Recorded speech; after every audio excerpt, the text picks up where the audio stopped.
तो ये जो अध्याय है ये कर्म योग, इसमें हम लोग को सबसे महत्वपूर्ण चीज ये जानना होगा कि योग का क्या मतलब होता है। अभी तक जो है भगवान ने हमें पिछले अध्याय में सारे पूरे भगवत गीता में जो भी बताने वाले हैं भगवान, उसका एक सारांश रूप जो है हमें बताया था, जिसमें उन्होंने कर्म योग के बारे में भी बताया है, ज्ञान योग के बारे में भी बताया है और भक्ति योग के बारे में भी बताया है। अब भगवान जो है डिटेल में एक एक अध्याय में हर वो योग को जो है कवर करेंगे। तो ये जो पहले के जो 6 अध्याय होंगे उसमें भगवान जो है कर्म योग के बारे में डिटेल में बताएंगे। तो ये जो कर्म योग है इसको हम लोग कैसे समझ सकते हैं। तो योग का क्या मतलब होता है? योग का मतलब होता है जोड़ना। तो योग आता है, एक युज्य करके एक धातु होती है जिसका मतलब होता है जोड़ना। तो योग का मतलब भी क्या हो गया? जोड़ना। जोड़ना, लेकिन जैसे हम लोग है ना, दो और दो मिला के 4 हो जाते हैं, तो वैसे ही अब किससे किसको जोड़ना ये बहुत ही ज्यादा महत्वपूर्ण है हम लोग के लिए, कि कहाँ से, मतलब किस चीज से किसको जोड़ना है हमें।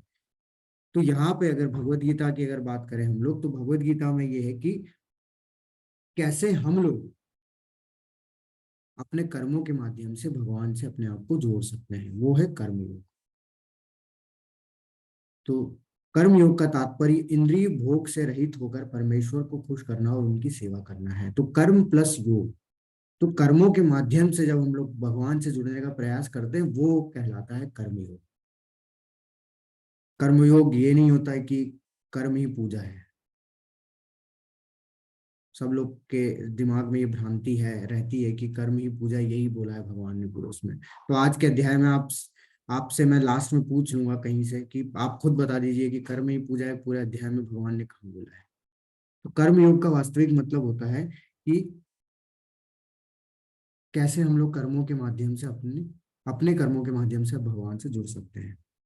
देखिए हम लोग यही जानते हैं कि कौन ये नहीं जानते कि कौन से कर्म हमें बांधेंगे इस संसार से, कौन से कर्म हमें इस संसार से मुक्त करने वाले हैं। और तो और हम लोग ये भी नहीं जानते कि कैसे हम लोग कर्म करते हुए भी कर्मों के बंधनों से मुक्त हो सकते हैं।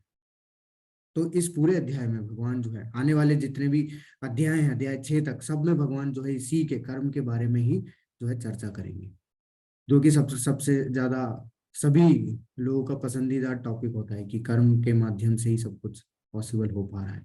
तो देखते हैं हम लोग भगवान इन कर्मों के बारे में क्या बताते हैं, कैसे बता रहा, कैसे हम लोग इनसे इन सबको समझ सकते हैं।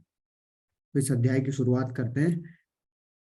हम लोग जानते हैं 2 तरीके के कर्म होते हैं, एक अच्छे कर्म होते हैं, एक बुरे कर्म होते हैं। अच्छे कर्म आप लोग जानते हैं, ठीक है। अच्छे कर्म वैसे जो कि शास्त्रों के आधार पे किए जाते हैं, मतलब कि किसी गरीब को जो है पैसे देना, उसकी मदद कर देना, ठीक है, भूखे को खाना खिला देना, ठीक है, परोपकार के जो काम होते हैं वो सब अच्छे कर्मों में आ जाते हैं, ठीक है। और बुरे कर्म भी हम लोग जानते हैं। बुरे कर्म क्या है? बुरे कर्म मतलब वो कि जो शास्त्रों के विरुद्ध जाके किए जाते हैं, मतलब कि छल करना, कपट करना, ठीक है, और लोगों को धोखा देना, ठीक है, डराना, ये धमकाना, ये सब कैसे कार्य होते हैं? ये सब बुरे कार्य होते हैं। लेकिन अगर बात की जाए कि कर्म के आधार पर अगर हम लोग बात करें, तो मेरा आप लोगों से एक प्रश्न है कि हरे कृष्णा माता जी, मेरी आवाज क्लियर है? यस प्रभु जी। ओके। हरे कृष्ण। तो अब मेरा एक आप लोगों से सबसे प्रश्न है, तो मैं मतलब चाहता हूँ कि आप अपने प्रश्न के उत्तर को एकदम संक्षिप्त में रखिए, एकदम छोटा, जो जो भी प्रिसाइज आंसर वो आप बताएं, क्योंकि हम लोग इससे क्या हो सकता है कि जितने ज्यादा लोग हैं उनकी जो हम लोग क्या सुन सकते हैं, आंसर सुन सकते हैं, हम लोग चर्चा कर पाएंगे। तो मेरा प्रश्न ये है कि अगर मैं एक अच्छा काम करूं और एक बुरा काम करूं, तो क्या ये दोनों फिर बाद में कट जाते हैं? जैसे मैंने मान लो एक बुरा काम कर लिया और उसको मेरे को काटने के लिए एक अच्छा काम करना है, तो मैं अच्छा काम कर लूंगा। तो क्या ऐसा पॉसिबल है कि मैं 10 बुरे काम कर लूं और 10 अच्छे काम कर लूं और दोनों फिर कैंसल आउट हो जाएंगे? फिर वापस से मैं नए जो है जीरो जीरो से स्टार्ट कर सकता हूँ मैं, कि अब मैं कर्म करना चालू करूँ। तो क्या ऐसा पॉसिबल है? क्या अच्छे कर्म और बुरे कर्म अगर हम लोग करें और तो क्या वो दोनों कट जाते हैं? ओके। तो ईशा माता जी बता रही है चैट बॉक्स में नहीं, रिया माता जी बता रही है नहीं, कनिका माता जी बोल रही है नहीं। ओके। ओके, शालिनी माता जी बोल रही पता नहीं, अच्छा ठीक है। तो वृंदा माता जी भी बता रही है कि no sir, reflect back same for the nature. Okay, Umesh Prabhu भी बोल रहे हैं नहीं, depends on the degree of karma. Okay, मतलब आपको लगता है कि हो भी सकते हैं, शिखा माता जी बता रही हैं। तो मैक्सिमम सभी के आंसर नहीं है, बिल्कुल। अगर ऐसा होता तो हमारे कर्म कर्म हमेशा जीरो हो जाते हैं, क्योंकि हम कहीं ना कुछ अच्छे काम कर रहे होते हैं, है ना। तो बुरे काम भी हमसे हो जाते हैं और अच्छे काम भी हम लोग कर लेते हैं। तो कहीं ना कहीं हमारे ऐसा हो जाता है कि रिएक्शन जीरो हो जाती है, हम हर बार रिएक्शन जीरो हो जाती है। अच्छे कर्म बुरे, अच्छे इक्वल टू बुरे जीरो। अब तुम फिर से स्टार्ट कर लो, अच्छे इक्वल टू जीरो, अच्छे इक्वल टू बुरे, फिर जीरो। तो ऐसा पॉसिबल नहीं है, ऐसा पॉसिबल बिल्कुल नहीं है कि आप 10 अच्छे कर्म कर लो और 10 बुरे कर्म कर लो तो दोनों जो है वो इक्वल हो जाएंगे और समाप्त हो जाएगा सब कुछ। नहीं, आप जितने अच्छे कर्म करेंगे उसका अपना फल मिलेगा, जिसको बोला जाता है पुण्य कर्म। पुण्य कर्म के अच्छे फल होते हैं, और बुरे कर्म यानी पाप कर्म, उसके बुरे फल होते हैं। तो अच्छे कर्म करेंगे तो उसके अपने अलग फल मिलेंगे, बुरे कर्म करेंगे तो उसके अपने अलग फल मिलेंगे। ऐसा नहीं होगा कि अच्छे और बुरे दोनों करके हम लोग इक्वल कर रहे हैं। ये पहली चीज बहुत जरूरी है जानना। दूसरी एक चीज है कि हम लोग कैसे पता कर सकते हैं, हमें कैसे पता चलता है, अभी अगर हम लोग इस स्टेज पे हैं, हमें कैसे पता चलता है कि हमने बुरे कार्य यानी कि पाप कर्म किए हैं। ये कैसे हम लोग पता लगा सकते हैं कि हमने कहीं ना कहीं तो पाप कर्म किए हैं या बुरे कार्य किए हैं? जो भी बताना चाहता है हैंड रेज कर सकते हैं कि हम लोग कैसे पता कर सकते हैं इसको। अभी इस सिचुएशन में, हमारी जिस भी सिचुएशन में हम है, काम कर रहे हैं जो भी, हम लोग कैसे पता लगा पाएंगे कि हमने कुछ न कुछ तो बुरे काम किए हैं, पाप कर्म किए हैं। किए तो देखिए सबने, लेकिन पता कैसे लगाएंगे? जी हरे कृष्णा कनिका माता जी। जी, जी माता जी। जी, तो ऐसे हो सकता है, ऐसे मेरे को लगता है कि अगर हमारे साथ भी वैसा ही कुछ बुरा हो रहा है तो हमें लगता है कि हमने कुछ ना कुछ तो बुरे कर्म किए होंगे जो हमारे साथ ऐसा हो रहा है। ओके, मतलब जब हमारे साथ बुरा होता है तो इसलिए हमें लगता है कि हमने कुछ तो बुरा किया है। ऐसा ही है हम्म। ना? Okay okay. धन्यवाद माता जी। हरे कृष्णा। हरे कृष्णा कुमार 19 अजय प्रभु जी, जी प्रभु जी अनम्यूट करिए आप।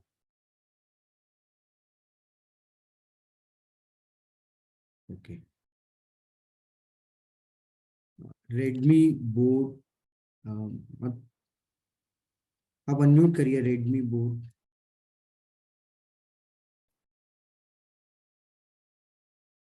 आप भी अनम्यूट नहीं कर पा रहे हैं। हरे कृष्णा संजय प्रभु जी आप अनम्यूट करिए। हरे कृष्णा प्रभु जी। जी, जी माता जी। हमें बुरे कर्मों का फल मिलता है थ्रू संतान के या अपने संबंधियों के द्वारा या आदि भौतिक या आदि दैविक कष्टों के कारण। ओके, तो नहीं नहीं माता जी, मेरा प्रश्न है कि हम कैसे ये पता लगाते हैं कि हमें जो है हमने कुछ पाप कर्म किए हैं, ये हमें पता लगाना है, तो हम लोग कैसे पता लगाते हैं? हाँ हरे कृष्णा शालिनी माता जी आप बताना चाहेंगे? जी हरे कृष्णा। जी माता जी। जी जी, हमारा मानना है कि हमें ऐसे पता चलता है कि जब हमारे पाप कर्म होते हैं तो हमारे भी जीवन में कुछ न कुछ बुरा घटित होता रहता है या दुख आ जाता है किन्हीं कारणों से। तो इसी से हमें लगता है कि हमारे कर्म ऐसे रहे होंगे जिनके कारण ये दुख प्राप्त हो रहा है। ओके माता जी, बिल्कुल करेक्ट। जी जी धन्यवाद माता जी। हरे कृष्णा उमेश प्रभु जी। हरे कृष्ण प्रभु जी। जी प्रभु जी बताइए। हरे कृष्ण प्रभु जी। जी जी बताइए प्रभु जी। प्रभु जी, हम लोग कष्ट पा रहे हैं इसलिए कि हम जरूर पिछले जन्म में कुछ बुरा काम किया होगा, इसलिए इस जन्म में उसका फल हमको भोगना पड़ रहा है। भुगतना पड़ रहा है, एग्जैक्टली बिल्कुल करेक्ट करेक्ट प्रभु जी। हरे कृष्णा पूजा माता जी आप तो आपका भी कुछ इसमें ऐड करना चाहेंगे या फिर कुछ अलग आंसर है आपका? जी आप अनम्यूट करिए। जी। जब हमारे साथ बुरा होता है तब कभी हमें ये रियलाइज होता है कि शायद हमने कोई बुरा कर्म किया है तो ये हमारे साथ हुआ है ये। ओके मतलब ठीक है करेक्ट माता जी, ओके धन्यवाद। तो सभी का एक तरीके से यही आंसर है। चैट बॉक्स में भी मैं देख रहा हूँ वृंदा माता जी भी बोल रही है कि जब हमारे साथ कुछ गलत होता है हमारे मन बोल देता है। ईशा ईशा माता जी बोल रही है कि हमारा मन बोल देता है एग्जैक्टली जब लाइफ में स्ट्रगल रहती है तो। अच्छा बिल्कुल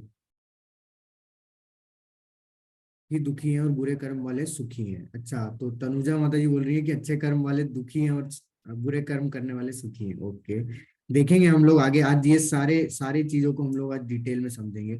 कुछ गलत हो रहा हो तो मतलब सभी का आंसर एग्जैक्टली वही है कि अगर हमारी लाइफ में कुछ गलत हो रहा है तो इस ऐसा हम लोग मान लेते हैं कि हमने कुछ तो बुरे कर्म किए हैं।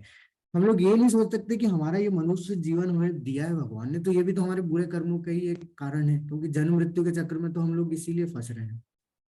तो ये चीज आपको आगे क्लियर होगी हम लोग जब इसमें इस अध्याय में आगे बढ़ेंगे। तो बिल्कुल आप सभी का करेक्ट है कि हम लोग इसलिए इस सिचुएशन में ये सोच पा रहे हैं कि हमारे साथ क्या हो रहा है, कुछ न कुछ गलत होता रहता है, हम लोग को बार बार दुख आते रहते हैं, तो इस हम लोग को लगता है कि हमने कुछ तो गलत किया होगा, है ना। लेकिन क्या हम इन दोनों कर्मों से मुक्त हो सकते हैं? तो बिल्कुल इन दोनों कर्मों के फलों से मुक्त हो सकते हैं। हम पाप कर्मों के फल से भी मुक्त हो सकते हैं और पुण्य कर्मों के फल से भी मुक्त हो सकते हैं। और उसके लिए हमें ये जानना वो जरूरी है कि इन दोनों कर्म से अलावा भी एक कर्म होते हैं, वो है कृष्ण भावनामृत कर्म, आध्यात्मिक कर्म। तो तीन तरीके के कर्म हुए, एक तो अच्छे कर्म, एक बुरे कर्म और एक आध्यात्मिक कर्म। तो आध्यात्मिक कर्म क्या होते हैं? आध्यात्मिक कर्म वो कर्म होते हैं जो कि भगवान की प्रसन्नता के लिए किए जाते हैं और जो भगवान की सेवा में किए जाते हैं वो कर्म कहलाते हैं आध्यात्मिक कर्म। तो बुरे तो हमें करने ही नहीं है। अच्छे हम लोग जो कर रहे हैं अगर उसको हम लोग अपने सीधे भगवान से जोड़ देते हैं तो वो आध्यात्मिक कर्म हो जाते हैं। तो आध्यात्मिक कर्म ही वास्तव में कर्म योग है। परंतु यहाँ एक प्रश्न आता है कि अगर हम लोग अच्छी सेवा कर ही रहे हैं, है ना, सब कुछ तो कर रहे हैं, पुण्य कर्म कर रहे हैं, है ना, पुण्य कर्म भी कर रहे हैं और सब जो है लोग जो गरीब है उनको खाना दे रहे हैं, ठीक है, सबकी सेवा करने में हम लोग लगे हुए हैं, तो फिर ये आध्यात्मिक कर्म की क्या आवश्यकता है? आध्यात्मिक कर्म हम क्यों करें जब हम लोग सब कुछ तो कर रहे हैं, अच्छे कर्म ही तो कर रहे हैं, शास्त्रों के विरुद्ध तो हम लोग नहीं जा रहे हैं। चलिए छल भी नहीं कर रहे, कपट भी नहीं कर रहे, कुछ नहीं कर रहे, लेकिन ये कर रहे हैं हम लोग, अच्छे कर्म कर रहे हैं पूरे, हमने अपने जीवन में अच्छे कर्म ही कर रहे हैं, तो फिर इसकी क्या जरूरत है? तो इस प्रश्न का उत्तर भगवान देंगे हमें। आगे हम लोग देखेंगे कि इनकी क्या जरूरत है, इस आध्यात्मिक कार्य की जरूरत क्या है। अर्जुन उवाच ध्यायसि चेत कर्मणस्ते मता बुद्धिर्जनार्दन तत्किं कर्मणि घोरे माम नियोजसि केशव। अर्जुन ने कहा हे जनार्दन केशव, हे केशव, यदि आप बुद्धि को सकाम कर्म से श्रेष्ठ समझते हैं तो फिर आप मुझे इस घोर युद्ध में क्यों लगाना चाहते हैं? देखिए भगवान ने कल के अध्याय में हमें ना सारे योगों के बारे में बताया, है ना। तो अब अर्जुन क्या हो गए, अर्जुन कंफ्यूज हो गए। अर्जुन को लग रहा है कि जो वो युद्ध कर रहे हैं और वो जो बुद्धि हो गए यानी कि जो भक्ति हो गए, जो कि भगवान ने बोला था नेह नेह अभि नाशोस्ति प्रतवायो न विद्यते, यानी कि तुम जो कार्य भी मेरे लिए करोगे, मेरी प्रसन्नता के लिए करोगे, तो वो क्या हो जाएगा, वो कभी पाप का या फिर पुण्य, उसमें कुछ नहीं ऐसा होता ना, उसमें फेलियर जैसा कोई वर्ड नहीं होता ना, कोई उसमें तुम पाप के भोगी बनोगे। और फिर बाद में अर्जुन को बोला गया कि तुम युद्ध खड़े हो और युद्ध करो, तो अर्जुन बोल रहे हैं कि मैं क्या करूं, दोनों में से मैं क्या करूं, दोनों में से श्रेष्ठ क्या है? आप तो बोल रहे हो कि बुद्धि योग श्रेष्ठ है, फिर भी मुझे आप बोल रहे हो कि युद्ध करो, तो फिर मैं करूँ तो करूँ क्या? मुझे आप युद्ध में क्यों लगाना चाह रहे हैं? अर्जुन आगे बोलते हैं व्याम श्रेणे वाक्येन बुद्धिम मोहे सीव में तदेकम वद विचित्य येन श्रेयो अहम आपनुयाम। आपने व्यामिश्रित अनेक उपदेशों से मेरी बुद्धि मोहित हो गई है, जितने भी, क्योंकि कल भगवान ने सारे योगों के एक तरीके से सारांश दिया था ना, तो वो अर्जुन कंफ्यूज हो गए। अतः कृपा करके निश्चय पूर्वक मुझे बताएं कि इनमें से मेरे लिए सर्वाधिक श्रेयस्कर क्या है। फिर देखिए वही वर्ड आया है श्रेयो अहम आपनुयाम, श्रेयस्कर, तो श्रेष्ठ कौन बताएगा हमारे बारे में? जो हमारे बारे में सब कुछ जानता हो, भगवान है। तो वही हमारे बारे की, हमारी श्रेष्ठता के बारे में सोच सकते हैं। इसलिए अर्जुन ये जानते थे कि उनसे, उनकी बुद्धि भगवान से कहीं ज्यादा कम है। इसलिए वो क्या पूछते थे भगवान से हमेशा कि मेरे लिए जो श्रेष्ठकर है, जो मेरे लिए श्रेष्ठतम है, वो बताइए कि इन दोनों में से मैं क्या करूं, तद एकम, कोई एक चीज बताइए। भगवान उत्तर देते हैं, श्री भगवान उवाच लोकेऽस्मिन् विविधा निष्ठा पूरा प्रोक्ता मया नघ ज्ञान योगेन सांख्यानां कर्म योगेन योगिनाम। श्री भगवान ने कहा, हे निष्पाप अर्जुन, मैं पहले ही बता चुका हूं कि आत्म साक्षात्कार का प्रयत्न करने वाले दो प्रकार के पुरुष होते हैं। कुछ इसे ज्ञान योग द्वारा समझते हैं, का प्रयत्न करते हैं, और कुछ भक्तिमय सेवा के द्वारा। तो दोनों तरीके कल भगवान ने बताया कि दोनों से ही क्या कर सकता है व्यक्ति, आत्म साक्षात्कार के स्तर तक पहुंच सकता है। देखिए सांख्य योग, कल किसी का किसी प्रभु जी का प्रश्न था कि सांख्य योग वास्तव में क्या है। तो सांख्य योग वो है, वो योग जिसमें कि हमें अपने बारे में, यानी कि हम कौन है, आत्मा परमात्मा, और आत्मा और परमात्मा के बीच का संबंध जो है वो सांख्य योग कहलाता है। तो जो दो तरीके के सांख्य योग है, ठीक है, एक तो जो कि नास्तिक लोगों के द्वारा दिया गया है, और एक भगवान ने बताया। तो भगवान आत्मा के स्तर पे बताते हैं कि वास्तव में सांख्य योग क्या है, कि हम शरीर नहीं है, हम आत्मा है, हम भगवान के अंश हैं, और हमारे और भगवान के बीच में क्या संबंध है कि हम भगवान के दास हैं, हम भगवान के स्वामी, भगवान हमारे स्वामी है। ये सांख्य योग है। तो भगवान ने दोनों चीज बताई, दोनों में भगवान बोल रहे हैं कि दोनों से ही तुम आत्म साक्षात्कार के स्तर तक पहुंच जाओगे, कोई दिक्कत नहीं है। लेकिन दोनों में से श्रेष्ठ क्या है, ये भगवान आगे बताएंगे। तो एकम वद, अर्जुन बोल रहे हैं दोनों में से क्या श्रेष्ठ है वो बताइए। और भगवान आगे उत्तर देते हैं, ना तो कर्म से विमुख होकर कोई कर्मफल से छुटकारा पा सकता है, और न ही केवल संन्यास से सिद्धि प्राप्त की जा सकती है। तो अगर कोई चाहे कि वो कर्म करना छोड़ दे, है ना, कोई मान लो किसी के दिमाग में एक चीज आ जाती है कि मैं कर्म छोड़ देता हूँ और कहाँ चले जाता हूँ, संन्यास ले लेता हूँ। उसको ऐसा लगता है कि संन्यास लेने से कर्मों से छुटकारा मिल जाएगा। तो भगवान बोल रहे हैं कि सिर्फ कर्म से विमुख अगर कोई हो जाता है तो वो भी संन्यास में सिद्धि प्राप्त नहीं कर सकता। और अगर नहीं छुटकारा पाले और सिर्फ संन्यास लेने से भी सिद्धि प्राप्त नहीं होगी। मतलब अगर कर्म फल भी तुमने कर्मों से भी हट गए और संन्यास ले लिया तो तुमको लग रहा है कि तुम्हें सिद्धि प्राप्त हो जाएगी। सब भगवान बोल रहे हैं ऐसा संभव है ही नहीं। ठीक है, इसको कैसे समझते हैं कि जो ज्ञान योग होता है ना, ज्ञान योग क्या होता है, ज्ञान योग में व्यक्ति क्या करता है, ज्ञान योग में व्यक्ति ये करता है कि वो अपने आप को जो है आत्मा में स्थिर करने का प्रयास करता है। अपने आप को आत्मा में स्थिर करने का जब वो प्रयास करेगा, ज्ञान योग में क्या करते हैं, ब्रह्म ज्योति पे ध्यान लगाता है व्यक्ति, और वो अपने आप को किस में लेके आता है, आत्म साक्षात्कार के स्तर तक उठाता है। और जब वो अपने आप को आत्म साक्षात्कार के स्तर तक उठा लेता है तो वो क्या करता है, सब कुछ छोड़ के कहाँ चले जाता है, एकांत में जाके ध्यान लगाने लग जाता है, संन्यास ले लेता है, तपस्या करने लग जाता है। लेकिन प्रभुपाद जी इसमें बताते हैं कि भौतिकतावादी मनुष्यों के हृदयों को विमल करने के लिए जिन कर्मों का विधान किया गया है उनके द्वारा शुद्ध हुआ मनुष्य ही संन्यास ग्रहण कर सकता है। तो शुद्धि के बिना संन्यास ग्रहण करने से सफलता प्राप्त नहीं होती। हृदय की शुद्धि के बिना संन्यास सामाजिक व्यवस्था में क्या करता है, उत्पात पैदा करता है। तो अगर किसी का हृदय शुद्ध नहीं है और अगर उसने संन्यास ले लिया तो वो क्या करेगा, समाज में उत्पात पैदा करेगा।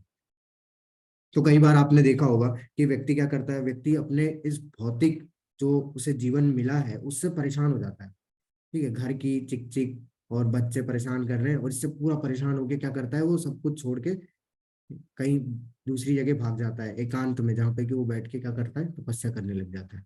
जैसे बोलते हैं ना कि छोड़ो घर बार चलो हरिद्वार, ये वाला हो जाता है। तो अभी ये जो व्यक्ति गया है भाग के, ये क्या परेशान होके गया है, ये इसका हृदय शुद्ध नहीं है। तो ये क्या करेगा, ये सन्यास नहीं है, ये वास्तविक में क्या करेगा, ये पाखंडी हो जाएगा। ठीक है, भगवान आगे बताएंगे इसी में कि इस ऐसे लोगों को पाखंडी बोला जाता है। ये क्या करते हैं, ये समाज में उत्पात पैदा करते हैं। क्यों, इसके विमुख जो दूसरी चीज होती है, क्यों, क्योंकि इनका हृदय शुद्ध नहीं है। लेकिन इसके दूसरी ओर क्या है, प्रभुपाद जी बताते हैं कि दूसरी ओर यदि कोई नियत कर्मों को न करके भी भगवान की दिव्य सेवा में देव सेवा करता है तो वह उस मार्ग में जो कुछ भी उन्नति करता है उसे भगवान स्वीकार कर लेते हैं।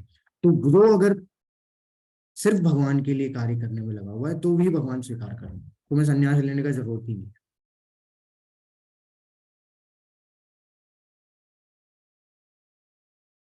परंतु बिना हृदय की शुद्धिकरण जो शुद्धिकरण से शुद्ध, अगर किसी व्यक्ति का हृदय शुद्ध नहीं है और अगर उस स्थिति में कोई संन्यास ले लेता है तो उसका क्या होता है, भगवान बताते हैं कर्मे कर्मेन्द्रियाणि संयम्य यस्ते मनसा स्मरण इंद्रिय अर्थान विमूढ़ आत्मा मिथ्याचार से उच्चते। जो कर्मेंद्रियों को वश में तो करता है किंतु जिसका मन इंद्रियों विषयों का चिंतन करता रहता है वह निश्चित रूप से स्वयं को धोखा देता है और मिथ्याचारी यानी कि पाखंडी कहलाता है। देखिए व्यक्ति क्या करता है ना, सब परेशान हो जाता है और कहाँ चले जाता है, एकांत में चले जाता है। और वो क्या करता है, इस तरीके के वेशभूषा धारण कर लेता है, आप देख रहे हैं इस फोटो में। लेकिन उसके अंदर से जो इंद्रिय विषयों में जो चिंतन चल रहा है वो कभी समाप्त नहीं होता। जो मन इंद्रिय विषयों का चिंतन करता रहता है हमेशा, उसको क्या रहेगा कि यार मेरी बीवी बच्चे खुश हैं कि नहीं है, क्या कर रहे होंगे अभी, ये चलता रहेगा। तो ये कहाँ, ये कैसा संन्यास हुआ। इधर आप देखिए, ये जो व्यक्ति है सिगरेट पी रहा है, फोन हाथ में लेके, ये कैसा संन्यास है। तो इसको प्रभुपाद जी बताते हैं, इसको शास्त्रों में बताया गया, ऐसे संन्यास को मरकट संन्यास बोलते हैं। मरकट मतलब होता है बंदर। बंदर को आपने देखा है, बंदर कभी कपड़ा नहीं पहनता है ना। वो क्या है, ऐसे घूमता रहता है एक जगह से दूसरी जगह, तीसरी जगह, मतलब उसको कोई मतलब ही नहीं, बस जंगल जंगल भटकता रहता है। और क्या, ये कंदमूल खाता रहता है, कुछ भी खाता रहता है। लेकिन प्रॉब्लम उसके क्या है, उसके प्रॉब्लम आपने देखा होगा कि वो हमेशा खाता रहता है। यानी कि उसके दिमाग में एक ही चिंतन, उसके मन में एक ही चिंतन चलता रहता है, क्या, कि मुझे खाना चाहिए बस। तो ऐसा व्यक्ति जो कि इस तरीके से हृदय की सिद्धि के बिना जो संन्यास ले लेता है, उसके दिमाग में भी ये चिंतन चलते रहते हैं। वो भले ही कितना भी एकांत में रह ले, उसके दिमाग में यही चलता रहता है कि मेरा बेटा क्या कर रहा होगा, पता नहीं अभी बड़ा कितना बड़ा हो गया होगा, कैसे वो लोग जी रहे होंगे, क्या कर रहे होंगे। और ऐसा करते करते फिर क्या होता है कि वो नीचे गिर जाता है, वो भाग के वापस घर चला जाता है। तो यह जो लोग होते हैं, अगर वो नहीं घर जाते तो वो क्या हो जाते हैं, वो पाखंडी होते हैं। क्योंकि वो अपने आप को तो धोखा दे ही रहे हैं, वो समाज को भी क्या कर रहे हैं, समाज में भी उत्पात पैदा कर रहे हैं, क्योंकि वो उनका हृदय शुद्ध नहीं है। और वास्तविक संन्यास बताएंगे भगवान की होता क्या है आगे।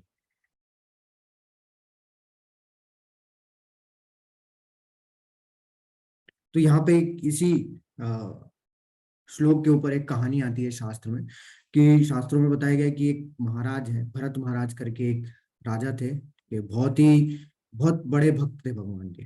तो उनका एक एक समय पे ऐसा हो रहा था कि राजपाट संभालते संभालते उनसे भक्ति नहीं हो पा रही थी, भगवान की सेवा वो ज्यादा नहीं कर पा रहे थे। तो उन्होंने निर्णय लिया कि एक काम करते हैं कि मैं सब कुछ जो है अपना जो भी राजपाट है वो अपने परिवार वालों को सौंप के एकांत में जाके क्या करता हूँ, भक्ति करने का प्रयास करता हूँ। तो वो यही करते हैं, वो करते हैं कि अपने सारा राजपाट जो है अपने परिवार वालों को दे देते हैं और कहाँ चले जाते हैं, एक जंगल में जाके अपनी कुटीर बना के वहां पे भगवान की भक्ति में वो लग जाते हैं। लेकिन होता क्या है कि जैसे ही वो अपनी भक्ति स्टार्ट करते हैं, उसके एक दो दिन के बाद जब वो नदी पे नहाने के लिए जाते हैं तो उनको एक हिरण का बच्चा मिल जाता है। बहुत सुंदर सा बच्चा होता है, बहुत आकर्षक होता है। उससे जो है वो इतने ज्यादा प्रभावित हो जाते हैं कि वो उसको अपने घर लेके आ जाते हैं, ठीक है, उसको जो है अपने बच्चे के जैसा पालने लगते हैं। और होता क्या है, उसकी सेवा में वो वास्तविक कार्य भूल जाते हैं जिस कार्य के लिए उन्होंने अपना राज्य छोड़ा था। वो हमेशा उसकी सेवा में लगे रहते हैं, उसको खिलाने में, उसको नहलाने में, उसके साथ जो है वो अमूत प्रमोद करने में हमेशा लगे रहते हैं। लेकिन वो जिस कार्य के लिए आए थे वो भूल गए। तो ये क्या होता है, ये इसीलिए होता है क्योंकि व्यक्ति क्या है, व्यक्ति अभी इस स्तर पे नहीं आया है कि वो संन्यास लेके क्या कर सके, भगवान की भक्ति कर सके। उसके लिए हमें पहले प्रैक्टिस अभ्यास करना होगा, और वो अभ्यास अभी आगे हम लोग देखते हैं क्या अभ्यास करने होंगे, तभी हम लोग उस स्तर पे पहुंच पाएंगे। और वास्तविकता में ये है कि इस कलयुग में बोला गया है साधु संग सर्वशास्त्रिक है, यानी कि सारे शास्त्र यही बोलते हैं कि हमें साधु यानी कि भक्तों के संग में रहकर ही भक्ति करनी चाहिए। भक्तों के संग में रह के ही क्या करना चाहिए, भगवान से अपने आप को जोड़ने का प्रयास करना चाहिए। अगर हम लोग अकेले में अपने आप से, अपने खुद से, अपनी मनोबुद्धि से ये कार्य करने जाएंगे तो बिल्कुल नहीं हमसे हो पाएगा, क्योंकि बहुत सारे डिस्ट्रैक्शन है और मन हमारा हमेशा इंद्रिय विषयों में लगा है। तो चैतन्य महाप्रभु कौन है ये भी हम लोग आगे देखेंगे आज ही के अध्याय में। तो चैतन्य महाप्रभु जो है वो वास्तव में भगवान श्री कृष्ण ही है। वो बताते हैं कि व्यक्ति किसी भी आश्रम में रहकर भक्ति कर सकता है, उसका संन्यास लेना जरूरी नहीं है। और जबकि कलयुग में सबसे महत्वपूर्ण चीज ये बोली गई है कि हमारा कार्य क्या है, हमारा कार्य है कि हम इस माया शक्ति से लड़े। प्रभुपाद जी बताते हैं कि हमारा एक ही कार्य होना चाहिए कि हमारी लड़ाई हम लोग क्या कर रहे हैं, लड़ रहे हैं किससे, माया से। फिर हम लोग गृहस्थ में लेके लड़े या फिर हम लोग संन्यास में लेके लड़े, लेकिन दोनों में से बेस्ट क्या है, दोनों में से बेस्ट है कि गृहस्थ में लेके लड़े। क्यों? क्योंकि हम लोग उसमें भक्तों का संग करना हमारे लिए आसान होगा। तो इसलिए हमें क्या करना चाहिए, हमें कुछ आश्रम आश्रम सब अलग चीजें, वास्तव में हमें ये देखना चाहिए कि हम लोग अपने कार्यों के माध्यम से अपने आप को भगवान से जोड़ पा रहे हैं कि नहीं। अब ये जो श्लोक है, अभी मैंने आपको बताया था कि सबसे पहले हमने ये चर्चा की थी कि ये अच्छे कर्म जब मैं कर रहा हूं तो मुझे भक्तिमय कर्म की या फिर आध्यात्मिक कर्म की क्या आवश्यकता है। उसके उसके उत्तर में भगवान बोलते हैं, यज्ञ अर्थात कर्मणो अन्यत्र लोकोयम कर्म बंधन तदर्थम कर्म कौन्तेय मुक्त संग समाचार। श्री विष्णु के लिए यज्ञ रूप में कर्म करना चाहिए, अन्यथा कर्म के द्वारा इस भौतिक जगत में बंधन उत्पन्न होता है। अतः हे कुंती पुत्र, उनकी प्रसन्नता के लिए अपने नियत कर्म करो, इस तरह तुम बंधन से मुक्त हो जाओगे, सदा मुक्त हो रहोगे। देखिए बहुत महत्वपूर्ण श्लोक है। हमें ये तो पता है कि हम लोग कर्म कर रहे हैं, लेकिन हमें ये नहीं पता है कि वो कर्म हमें किसके लिए करना चाहिए। हम ये जानते ही नहीं है, और वो भगवान बता रहे हैं कि हमें कर्म किसके लिए करना है, भगवान की प्रसन्नता के लिए, भगवान की सेवा में कर्म करना। हमें अपनी प्रसन्नता के लिए या फिर अपनी इच्छा पूर्ति के लिए कोई कर्म नहीं करना चाहिए। क्यों? क्योंकि जो भी कार्य हम लोग इस संसार में करते हैं वो सिर्फ दो कार्य करते हैं अपने लिए, वो पाप करते हैं और पुण्य करते हैं। पाप का अपना फल होता है, पुण्य का अपना फल होता है। दोनों फल क्या करते हैं, दोनों फलों का बंधन होता है। यानी कि अगर जो भी हमें फल मिल रहा है उसको हमें क्या करना पड़ेगा, अगले जन्म में फिर से भुगतना पड़ेगा। अगले जन्म में भुगतने के लिए फिर क्या करना पड़ेगा, हमें जन्म लेना। तो इससे क्या होगा कि फिर अगर हम लोग जन्म लेंगे, फिर हमारे अच्छे कर्म, फिर उसके अच्छे फल, फिर बुरे कर्म उसके बुरे फल, फिर अगला जन्म। तो ये जो जन्म मृत्यु जन्म मृत्यु जन्म मृत्यु, ये चक्र हमारा कंटिन्यूअसली चलता रहेगा, कभी भी समाप्त नहीं होगा। और हमें अगर इस जन्म मृत्यु को समाप्त करना है, इस चक्र को, इससे मुक्त होना है, तो हमें कर्मों के बंधनों से मुक्त होना पड़ेगा। तभी हम लोग कर्मों के बंध तभी हम लोग जो है जन्म मृत्यु के चक्र से बाहर निकल पाएंगे। हमें ये नहीं पता होता है कि हम लोग क्या है, हम लोग को ये पता है कि हाँ हमारी जन्म हुआ तो हमारा मृत्यु होना निश्चित है। लेकिन हम एक और चीज है जो कि हम लोग नहीं जानते, कि हम लोग इस जन्म को भी रोक सकते हैं और इस मृत्यु को भी रोक सकते हैं। वो कैसे रोक सकते हैं, इन कर्मों के बंधनों से मुक्त होगी, क्योंकि ये कर्मों के बंधनों के कारण ही हमें जन्म मिल रहा है और फिर हमारी मृत्यु हो रही है। तो इस पूरे संसार की वास्तविक समस्या क्या है, जन्म मृत्यु जरा और व्याधि। यानी कि जन्म जो कि हम लोग लेते हैं इस संसार में, फिर जन्म हुआ तो मृत्यु निश्चित होगी। उस बीच में क्या होता है, उस बीच में हमें बुढ़ापा आता है, जरा और व्याधि, और उसमें बीमारियां भी होती है। तो हम कितना भी कोशिश कर ले, इन चार को नहीं रोक सकते। बुढ़ापा भी आएगा, बीमारी भी आएगी, जन्म हुआ है तो दोनों होगा, और फिर मृत्यु भी होगी। तो हमें इससे निकलना है। वास्तव में हम लोग इसमें फंस चुके हैं, और वो कैसे निकलेंगे, जब हम लोग बंधनों से मुक्त हों।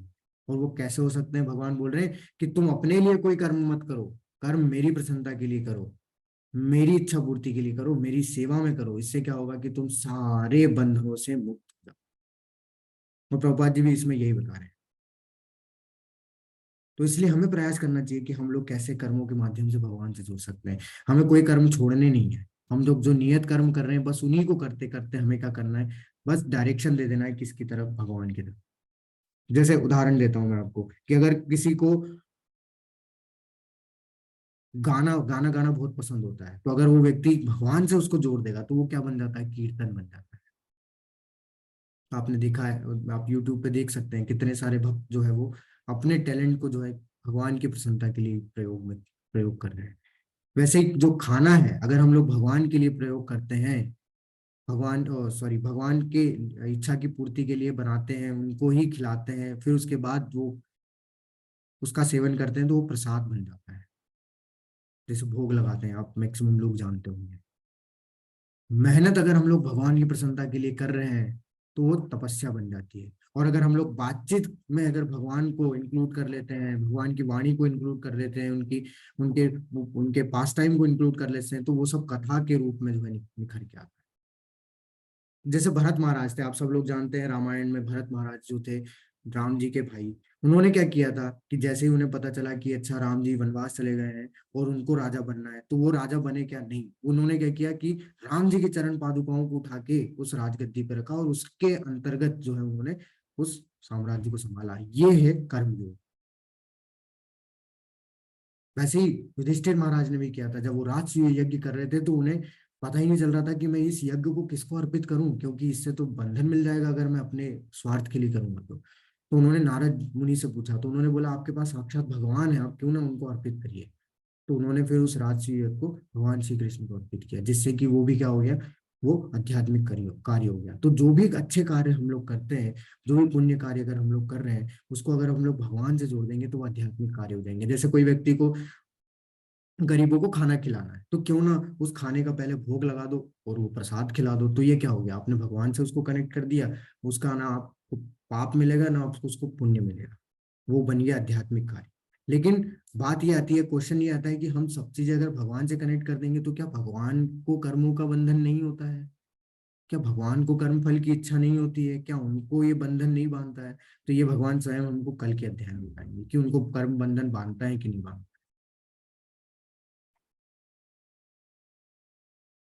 अन्नात् भवन्ति भूतानि पर्जन्यात् संभव यज्ञात् भवति पर्जन्यो यज्ञ कर्म समुद्भव। सारे प्राणी अन्न पर आश्रित है, जो वर्षा से उत्पन्न होता है, वर्षा यज्ञ संपन्न करने से होती है और यज्ञ नियत कर्मों से उत्पन्न होता है। अब भगवान यहाँ पे बहुत अच्छी चीज बता रहे हैं। यहाँ देखिए, इसको बोला जाता है यज्ञ का चक्र। ठीक है, यज्ञ मतलब कि क्या करना है, यज्ञ मतलब कि ऐसे कार्य जो कि हमें भगवान से जोड़ते हैं, वो यज्ञ कहलाता है। अब जो यज्ञ चक्र है वो क्या है, हम लोग पूरी तरीके से आश्रित किस में है, हमारा जो शरीर आश्रित है किस पे, भोजन पे। भोजन यानी अन्न। अन्न कहाँ से आता है? वर्षा से। जब तक वर्षा नहीं होगी अन्न नहीं है। लेकिन वर्षा कब होती है? जब हम लोग यज्ञ कर्म करते हैं। यज्ञ कर्म कब, कैसे यज्ञ कर्म? जो कि शास्त्रों में दिए गए हैं। तो ये जो हम लोग अपनी ड्यूटीज है उसके माध्यम से हम लोग जब यज्ञ कर्म करते हैं, किसके आधार पे? शास्त्रों के आधार पे। वो ही वास्तव में हमें क्या करते हैं, अन्न तक पहुंचाते हैं, क्योंकि वर्षा होगी तभी हमें अन्न मिलेगा। लेकिन जो शास्त्र है वो क्या है? भगवान की वाणी है। इससे हम लोग क्या समझ रहे हैं इस साइकिल से, कि हम लोग कितना भी कोशिश कर ले, हम घूम फिर के किस पे आ जा रहे हैं? भगवान पे। यानी कि हम लोग किस पे आश्रित हैं? भगवान पे। इसलिए भगवान बोल रहे हैं कि मेरे लिए कर्म करो, क्योंकि तुम मुझी पे आश्रित हो। तुम अपने खुद से कुछ नहीं कर पाओगे, मेरे लिए कर्म करोगे तो तुम कर्मों के बंधनों से मुक्त हो जाओगे। तो ये जो यज्ञ चक्र है ये बहुत महत्वपूर्ण है, क्योंकि हमें ये पता होना चाहिए कि वास्तव में कौन सा यज्ञ हमें इस संसार में करना है। क्योंकि हर एक युग का एक अपना यज्ञ होता है। सतयुग में कुछ अलग यज्ञ करते थे भगवान से अपने आप को जोड़ने के लिए, त्रेता युग में कुछ अलग करते थे, द्वापर में कुछ अलग करते हैं और कलयुग में कुछ अलग करते हैं। सबके लिए शास्त्रों में दिया गया है कि कौन सा यज्ञ हमें करना चाहिए। आगे हम लोग देखेंगे कि कौन सा यज्ञ हमें इस संसार में यानी कि कलयुग में करना चाहिए। भगवान उदाहरण दे रहे हैं उसका कि कौन कैसे हम लोग भगवान को अपने कर्मों कैसे भगवान से अपने कर्मों के माध्यम से हम लोग अपने को जोड़ सकते हैं। यज्ञ शिष्टाशिन संतो मुच्यन्ते कर्म सर्वकिल विषय भुजन्ते थे तो हम पाप ये पचन्ति आत्म कारणात्।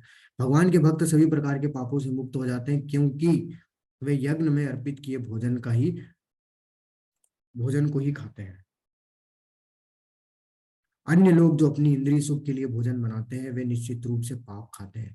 तो कर्म योग का मतलब ही यही होता है कि अपने कर्मों के माध्यम से हम लोग कैसे भगवान से जुड़ रहे हैं। तो ये सबसे अच्छा उदाहरण भगवान ने बताया है कि हम लोग जो भोजन खा रहे हैं, जो बनाते हैं, वो अपने लिए ना बना के किसके लिए बनाए? हम लोग भगवान की प्रसन्नता के लिए बनाए। जैसे होता है ना कि बच्चा बोलता है कि आज मेरे लिए मैगी बनाओ, मम्मी को बोलता है वो, तो क्यों ना माँ ये पहले देखे कि ये मैगी मैं भगवान के लिए बनाती हूँ, ये भाव से, और भगवान को फिर उसका भोग लगाइए और उस भोग को जब वो हो जाता है उसको प्रसाद के रूप में ग्रहण करिए। तो वो किससे कनेक्ट हो गया? वो भगवान से कनेक्ट हो गया। अब वो जो आपने भोग लगा दिया वो साधारण खाना नहीं है, वो प्रसाद बन गया है। फिर प्रसाद की बहुत ज्यादा महत्ता है। बहुत ऐसे बहुत से किस्से हैं जिससे कि प्रसाद खाने से ही व्यक्ति क्या शुद्ध होके भक्त बन गया है। तो इसमें सबसे अच्छा उदाहरण है नारद मुनि। नारद मुनि सिर्फ उच्छिष्ट खा के ही, प्रसाद खा के ही वो जो है नारद मुनि बने थे। तो उनकी कहानी कभी हम लोग पढ़ेंगे आगे, लेकिन ये सबसे अच्छा उदाहरण है। तो ये जो प्रसाद है इसकी बहुत महत्ता है, इसलिए भगवान ने उसी का उदाहरण दिया है। तो देखिए जो होता क्या है ना, कि जो भी चीज हम भगवान को अर्पित करते हैं या भगवान से जोड़ते हैं किसी भी चीज को, वो क्या होता है कि वो हमारी सेवा होती है। और भगवान जब हमें रिटर्न में जो कुछ भी देते हैं वो सब क्या होती है, भगवान के द्वारा दी गई कृपा है। जैसे अगर हम लोग भगवान को खाना दे रहे हैं तो वो क्या बन गया, भोग बन गया, वो एक तरीके से सेवा है। और जो प्रसाद हमें मिल रहा है वो क्या है, वो है एक तरीके से कृपा। तो भगवान हमें उसमें कृपा डाल के देते हैं, फिर वो साधारण खाना नहीं रहता। उससे व्यक्ति का क्या हो जाता है, उससे व्यक्ति का शुद्धता होती है, उसका मन साफ होता है, उसकी आत्मा शुद्ध होती है। ये सब प्रोसेस है। तो इसलिए भगवान क्या बोल रहे हैं कि, और दूसरी चीज है कि हम लोग इसमें क्या है, बंधनों से भी बंधेंगे, क्योंकि इससे जो मिलने वाला फल है वो हमें बांधेगा नहीं, क्योंकि हमने किसको अर्पित कर दिया, वो सब कुछ भगवान को अर्पित कर दिया। अब आती है यज्ञ कर्म की बात, कि कौन से यज्ञ हमें इस संसार में करने चाहिए। तो देखिए चौथे अध्याय में भगवान ने बताया कि अलग अलग तरीके के यज्ञ किए जाते थे, क्या करने के लिए, भगवान से जुड़ने के लिए। तो बहुत सारे तरीके के यज्ञ होते हैं, द्रव्य यज्ञ होता है, स्वाध्याय यज्ञ होता है, तपो यज्ञ होता है, वो बहुत सारे यज्ञ होते हैं, वो कल के अध्याय में हम लोग देखेंगे। लेकिन सारे यज्ञ जो है इस संसार में संभव नहीं है। तो श्रीमद् भागवतम में हमें ये बताया गया है कि कृते कृते अध्याय तो विष्णु त्रेतायाम जगतो मुखे द्वापरे परिचार्यायाम कलो तदहरि की। तो जो सतयुग था, सतयुग में क्या होता था, सतयुग में भगवान से जुड़ने के लिए, सतयुग में भगवान से जुड़ने के लिए क्या करते थे, व्यक्ति तपस्या करते थे। क्यों? क्योंकि वो जो युग है उसकी जो अवधि थी बहुत ज्यादा थी, बहुत ज्यादा, मतलब कि इस कलयुग का 4 गुना थी। तो वहां पे उनकी आयु भी बहुत ज्यादा थी। तो उनके लिए संभव होता था कि वो कई सालों सालों तक तपस्या करके क्या कर सकते हैं, भगवान से अपने आप को जोड़ सकते हैं। जैसे ध्रुव महाराज ने किया, प्रहलाद महाराज ने किया, तो ये संभव था। लेकिन जैसे ही जब दूसरा युग आया, त्रेता युग आया, त्रेता युग में क्या हुआ, त्रेता युग में फिर जब सारे लोग क्या करने लगे, सारे लोग जो है जितने भी ऋषि मुनि, अलग अलग तरीके के यज्ञ होने लगे। ठीक है, उसमें अश्वमेध यज्ञ होता था।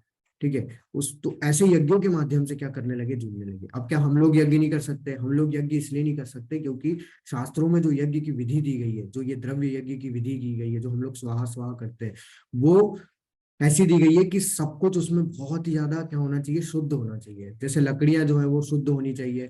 ठीक है, जो ब्राह्मण जो कि मंत्रों का उच्चारण कर रहा है वो शुद्ध होना चाहिए, उसका मंत्र उच्चारण शुद्ध होना चाहिए। ठीक है, जो भी हम लोग प्रोडक्ट यूज कर रहे हैं उस द्रव्य में डालने के लिए वो शुद्ध होने चाहिए।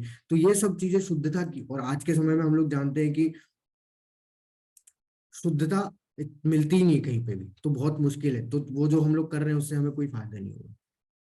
तीसरी चीज है द्वापर युग। तीसरा जो युग आया द्वापर युग। द्वापर युग में क्या करे, द्वापर युग में सबने क्या किया कि मंदिरों मंदिरों बनाए, उसमें जो विग्रह सेवा है उसके माध्यम से भगवान से कनेक्ट किया।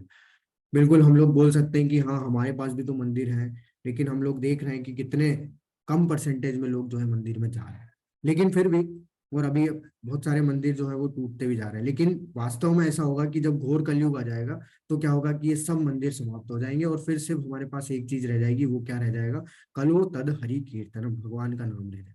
तो इसलिए शास्त्रों में बोला गया है कि कलयुग में सिर्फ एक ही यज्ञ कर्म करना है हमें, जिसके माध्यम से कि हम लोग जुड़ सकते हैं भगवान से, वो है हरिनाम का जप, हरिनाम कीर्तन।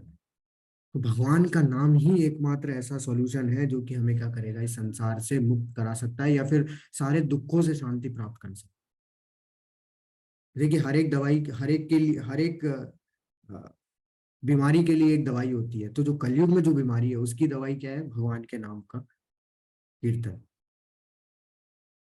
जिससे कि हम लोग क्या हो सकते हैं, शांति प्राप्त कर सकते हैं। इस कली इस दुखों से जो है हम लोग शांति प्राप्त कर सकते हैं। लेकिन अब बात आती है कि ये कहाँ से आया, है ना? तो और कौन सा मंत्र हमें करना है, ठीक है, कौन सा मंत्र का जाप करें, क्योंकि भगवान के तो बहुत सारे नाम है, कौन से मंत्र का जाप करना चाहिए, और वो भी शास्त्रों में दिया है। ऐसा नहीं है, सब कुछ शास्त्रों में हमारे पास पहले से दे रखा है। ठीक है, बस हमें विश्वास करना होगा, क्योंकि शास्त्र क्या है, भगवान की वाणी है, वो हमें भगवान ने सब कुछ पहले से दे रखा है। तो बात आती है कि ये जो आप देख रहे हैं ये कौन है? तो ये जो है, ये है श्री कृष्ण चैतन्य महाप्रभु, जो कि कल कल ही इनका जो है प्राकट्य दिवस था, कल ही जो है इनका जैसे जन्माष्टमी मनाया जाता है, तो कल गौर पूर्णिमा के रूप में जो है इनका जन्म दिवस मनाया जाता है। तो जो चैतन्य महाप्रभु है वो है श्री कृष्ण चैतन्य, राधा कृष्ण नहीं अन्य। भगवान श्री कृष्ण चैतन्य जो है वो वास्तव में भगवान श्री कृष्ण ही है, लेकिन किसके भाव में है? भक्त के भाव में, यानी कि श्रीमती राधा रानी के भाव। तो कलयुग में भगवान ने 2 अवतार लेंगे। एक तो अवतार ले लिया 500 साल पहले, किसके किसके रूप में? भगवान श्री कृष्ण चैतन्य महाप्रभु के रूप में, और अब कली के रूप में जो है वो लेने वाले हैं। तो जो चैतन्य महाप्रभु थे, ये थे, आए किस लिए थे? ये आए थे हमें साक्षात क्या देने के लिए? भगवान के नाम, हरि नाम देने के लिए, जिससे कि क्या कर सके, इस कलयुग के लोगों का जो है उद्धार हो सके। तो ये जो आज संकीर्तन आंदोलन हम लोग देख रहे हैं, वो किसके द्वारा चलाया, वो किसके द्वारा स्टार्ट किया गया था? चैतन्य महाप्रभु के। और जो यज्ञ हमें करना है वो किसने, कहाँ से आया? शास्त्रों से आया। और वो कौन बताया हमें? चैतन्य महाप्रभु बताए कि हरिनाम संकीर्तन यज्ञ जो है वो ही कलयुग का एकमात्र सॉल्यूशन है, जिससे कि हम लोग अपने आप को भगवान से जोड़ सकते हैं।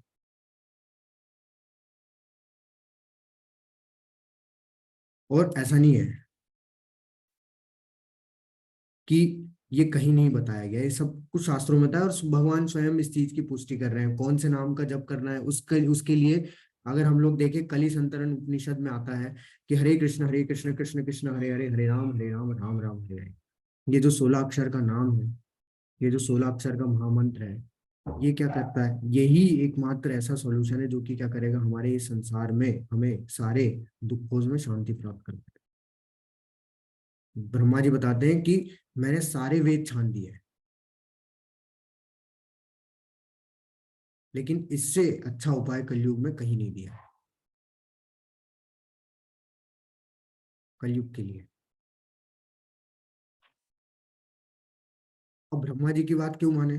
तो ब्रह्मा जी देखिए, ब्रह्मा जी सारे वेदों के ज्ञाता है, उनके 4 मुख है, तो वो उनकी बुद्धि हमारे से वैसे ही 4 गुना ज्यादा है। वैसे 4 गुना क्या, तो बहुत ज्यादा है। हम लोग अगर एक मुख के हिसाब से देखें तो वो बहुत ज्ञान, बहुत सब कुछ जानते हैं। उन्होंने सारे वेदों का ज्ञान ले रखा है, सबको पढ़ रखा है। उसके बाद उन्होंने ये बताया कि इसके अलावा कोई ऐसा मैंने वेदों में कोई सॉल्यूशन नहीं देखा जो कि कलयुग के लिए बेस्ट है।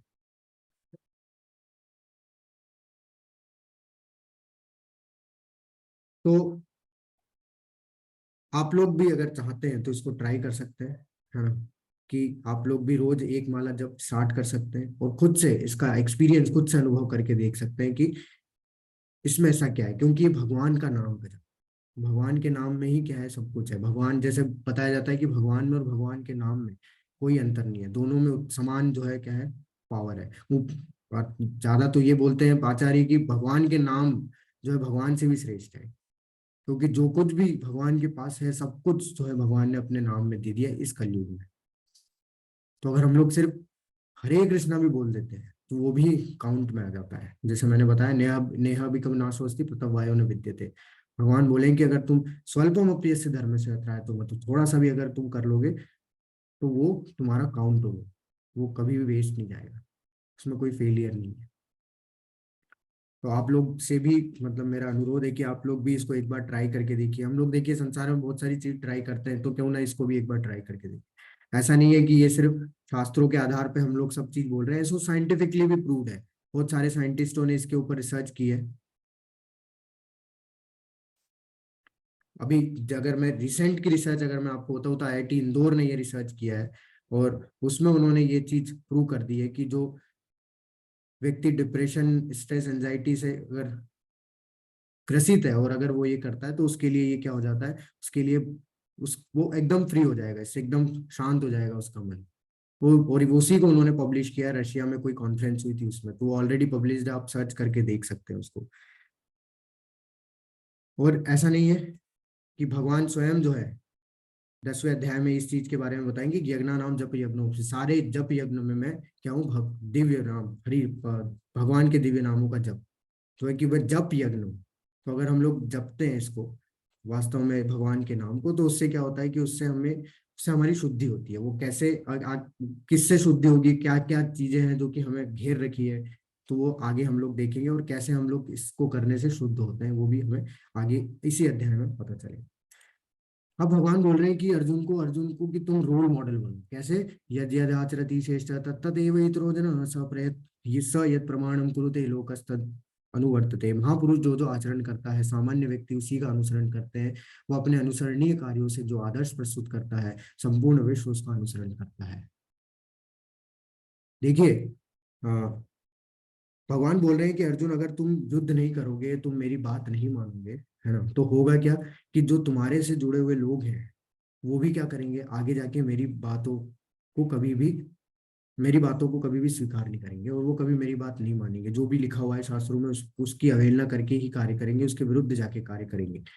तो ऐसा काम करो, ऐसा आचरण रखो जिससे कि क्या कर सके, जो सामान्य लोग हैं तुम्हारा अनुसरण, तुम्हें फॉलो कर सके।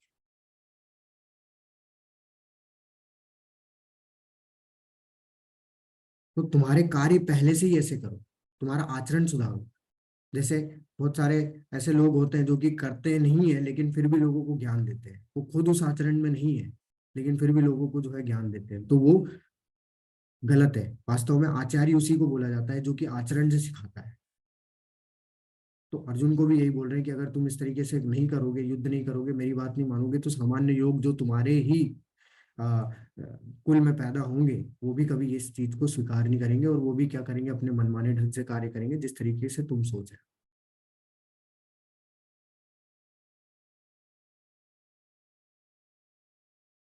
तो होता क्या है, जैसे जो नेचुरल श्रेष्ठ जो महापुरुष हैं, वो उसमें कुछ कैटेगरीज है। जैसे जो 3 तरीके के जो है सबसे नेचुरल श्रेष्ठ महापुरुष होते हैं। जैसे सबसे पहले अपने माता पिता। हमारे माता पिता वैसे ही महापुरुष हैं। क्यों?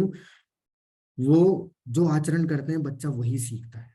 इसलिए क्या होगा, आपने देखा होगा बहुत से जो समझदार माता पिता हैं वो क्या है, कभी भी बच्चों के सामने कुछ गलत नहीं करते, या लड़ाई नहीं करेंगे, या फिर कुछ गलत काम नहीं करेंगे। क्यों? क्योंकि बच्चा देखता रहता है, तो बच्चा उन्हीं के आचरण से वही सीखता है। फिर बड़ा होके फिर वो भी ऐसी क्या करेगा, वही चीज करेगा, क्योंकि उनको फॉलो करता है। बाद में बोलते भी बहुत सारे बच्चे ना कि तुम तो ऐसा करते थे तो हमें क्यों रोक रहे हो। तो वो इसलिए प्रभुपाद जी बताते हैं कि ये जो माता पिता है उन्हें क्या करना चाहिए, उन्हें बहुत सोच समझ के कार्य करना चाहिए। तो जैसा वो कार्य करेंगे ना, वैसे ही बच्चे क्या करेंगे, उसको फॉलो करेंगे, उसका अनुसरण करेंगे। दूसरी इसमें कैटेगरी आती है गुरु की। तो गुरु क्या करता है, गुरु के ही आचरण से क्या होता है, शिष्य सीखता है। तो अगर गुरु ही या टीचर ही खराब है, वो गलत आचरण में है, तो शिष्य भी वही चीज दोहराएगा। जैसे आजकल बहुत सारे टीचर होते हैं वो सिगरेट भी पी रहे हैं, ठीक है, नशा इत्यादि करने में लगे हुए हैं। तो जो उनके जो शिष्य हैं, उनके जो स्टूडेंट है, वो भी तो यही बोलेंगे, अच्छा ये सर भी तो करते हैं, इसमें क्या खराबी है, जब इतना ज्ञान है तो फिर इसमें कोई करने की खराबी नहीं है। तो इसलिए गुरु को भी अपने आचरण को कार्यों को बहुत सोच समझ के करना होता है, क्योंकि शिष्य क्या करता है, स्टूडेंट क्या करता है, सीधा अपने गुरु से ही क्या करता है, सीखता है, उनके आचरण से सीखता है। और तीसरी कैटेगरी में आते हैं जो कि हायर ग्रेड पे होते हैं, उच्च पद पे जो बैठे होते हैं। जैसे कि एग्जाम्पल के तौर पे कमिश्नर हो गया। कमिश्नर के नीचे वाले लोग क्या है, अगर कमिश्नर अगर भ्रष्टाचारी हुआ तो नीचे वाले लोग भी भ्रष्ट होंगे, क्योंकि वो बोलेगा कमिश्नर ही तो खाता है यार, पैसा हम भी खाते हैं, क्या दिक्कत है। लेकिन अगर कमिश्नर स्ट्रिक्ट है तो नीचे वाले लोगों को भी डर लगेगा, नहीं यार वो बहुत स्ट्रिक्ट है, अगर पकड़ा गए तो नौकरी चली जाएगी। तो इसलिए हमें भी भगवान यहाँ से ये श्लोक से ये सिखा रहे कि हमें भी अपने रोल मॉडल को बहुत सोच समझ के चुनना चाहिए। हमें आचरण देख के रोल मॉडल चुनना चाहिए, ना कि उसका संघर्ष ये सब देख के। संघर्ष तो ठीक है, लेकिन आचरण बहुत जरूरी है कि अगर वो चीजों में किस तरीके से अपनी चीजों को लेके चल रहा है, क्या कर रहा है, कुछ गलत तो नहीं कर रहा है। और हम लोग उसको अगर ब्लाइंडली फॉलो कर रहे हैं तो वो क्या हो जाएगा, फिर हमारे भी आचरण में वही चीज रिपीट होगी। इसलिए हमें अपने रोल मॉडल बहुत ही सोच समझ के क्या करने चाहिए, सिलेक्ट करने चाहिए। अब एक भ्रांति होती है हमारे दिमाग में, वो है, उसको भगवान या दूर करें। प्रकृति क्रियमाणानि गुणे कर्माणि सर्वश अहंकार विमूढ़ात्मा कर्तारम अपि मन्यते। जो आत्मा अहंकार के प्रभाव से मोहग्रस्त होकर अपने आप को समस्त कर्मों का कर्ता मान बैठता है, जबकि वास्तव में वे प्रकृति के तीनों गुणों के द्वारा संपन्न किए जाते हैं। देखिए, सब कुछ किसके द्वारा किया जा रहा है, भगवान बोल रहे हैं सब कुछ प्रकृति के तीनों गुणों के द्वारा संपन्न किया जा रहा है। 3 गुण होते हैं, सतोगुण, रजोगुण और तमोगुण। तो ये जो 3 गुण है, ये भगवान ने ये हमें बताएंगे भगवान अध्याय 14 में। तो अभी हम लोग सिर्फ इसको समझ लेते हैं कि ये जो प्रकृति के 3 गुण है यही माया है। है ना। माया क्या करती है, मतलब प्रकृति के 3 गुण ही क्या करते हैं, वही वो ही हमसे कार्य कराते हैं, हम कुछ नहीं कर रहे हैं। जो व्यक्ति जिस गुण में होता है उस गुण के आधार पर वो गुण उससे क्या करता है, कार्य कराता है। हम लोग सिर्फ कठपुतली की जैसे नाच रहे हैं। तो आत्मा इच्छा प्रकट करती है और उस इच्छा को पूरी करने के लिए जो भी सतोगुण में अगर वो इच्छा होगी तो सतोगुण से वो कार्य करा देगा। लेकिन हम लोग को क्या लगता है, हम लोग को ये लगता है कि हम ही कार्य करने हैं, सब कुछ मैं ही कर रहा हूँ, सारी मेहनत मैंने की, मैंने बहुत संघर्ष किया है इस पैसे को कमाने में। लेकिन हम लोग ये क्यों हो रहा है, ये हमारे साथ, हम लोग अहंकार में, हम झूठे अहंकार में फंसे हुए हैं। हम लोग को लगता है कि सब कुछ मैं कर रहा हूँ, लेकिन वास्तव में हम कुछ कर ही नहीं रहे। हम तो सिर्फ कठपुतली जैसे नाच रहे हैं। सारे कार्य कौन कर रहा है, सिर्फ गुण कर रहे हैं। और अगर यही चीज हम लोग करते रहते हैं तो फिर क्या होता है कि हम लोग इस कर्मों के बंधनों में बनते रहते हैं। क्यों? क्योंकि हमें पता ही नहीं कि कौन कार्य कर रहा है, कौन नहीं कर रहा है।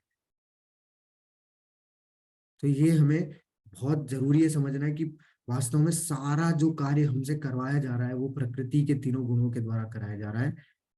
हम सिर्फ कठपुतलियों के जैसे नाच रहे हैं। तो जो जिस गुण में होगा वो गुण उसे नचाता रहेगा, और हमारा प्रति सेकंड जो है वो किससे प्रभावित है, हर एक 3 गुणों से प्रभावित है। तो इसलिए ये अहंकार को हमें क्या होगा, त्यागना होगा कि हम कार्य नहीं कर रहे हैं, वास्तव में कौन कार्य करा रहा है, हमसे प्रकृति कार्य कर रही है।